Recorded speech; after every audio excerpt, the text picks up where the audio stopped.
I am Stanley Fritz, and today I am the face of America.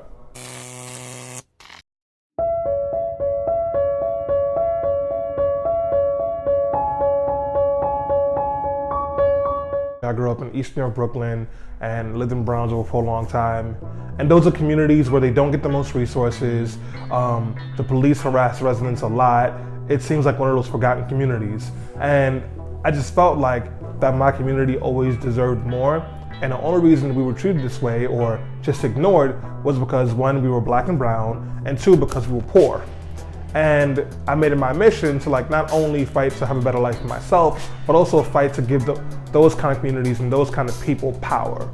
And the way that you build power is by using collective action and bringing people together. So that's why I'm in this work. So it doesn't pay well, but the emotional and spiritual capital is pretty high. My name is Stanley Fritz, born and raised in Brooklyn, New York.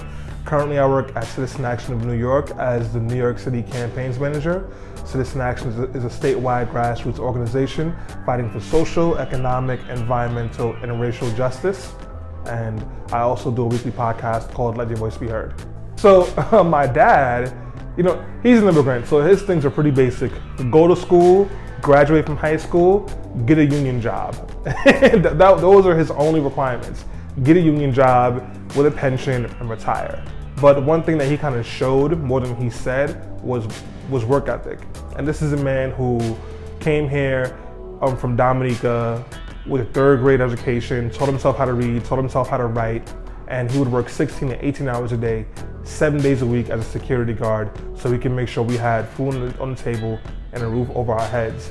And I like to believe that I kind of modeled my work ethic after my dad's who, if he could do it, then I can do it. And if, he did it for us and I'm doing it for myself and for my community, then there's no reason to stop or to kind of slow yourself down because you're tired, because he never did that. People literally cannot afford to live. People are spending more than half of their income on housing, and the rent keeps going higher and higher and higher. We have over 78,000 homeless people in the state, and more than half of that is in New York City already. And it's not because people aren't working. Actually, 40% of the people who are homeless have full-time jobs. It's because we have gotten to a point where the real estate industry has been able to gouge our system and raise rents to exorbitant prices, and no one is stopping them. So that's the most important thing, I think, because if you can give people housing, and not just any kind of housing, but good, solid housing where it's safe, the air is clean, they have access to water and heat and electric, then you set them up for success. And then the next piece over here, I think, is something we really have to be working on, is restructuring or just destroying this criminal legal system that we have. Right now, 40% of the people who are sitting at Rikers Island are only there because they cannot afford their bail. They haven't actually been formally charged of anything. When you go to other parts of the state, that number goes higher. In Broome County, I think it's about 70 to 80% of the people who are sitting there are only there because they can't afford to pay their bail. So literally, we have a legal system where people are being punished for the color of their skin and because they don't have the money that others do. And you don't want to have a system where people are being charged with guilty pleas before they ever go to trial because they can't afford to pay to get out. And I think one of the biggest things that we can do in New York State to help with decarceration is passing comprehensive bail reform and discovery reform. And not just to get rid of cash bail, which is a big goal of it, but also to decarcerate. We have to be finding ways to put fewer people in jails because most of the people who are in there don't deserve to be there. Finally, it's not an issue, so to speak, but I think it's about time we legalize marijuana in New York State. But not just that, also expunge the records of all the people who have had marijuana charges or who are in jail or in prison serving for marijuana charges, because it's just another failed example of the war on drugs, and we really could revitalize a lot of communities if we did that. If the Democratic Party wants support from people of color, from women, from folks in the LGBTQIA community, then they just have one simple thing to do: stop talking about it and actually do it.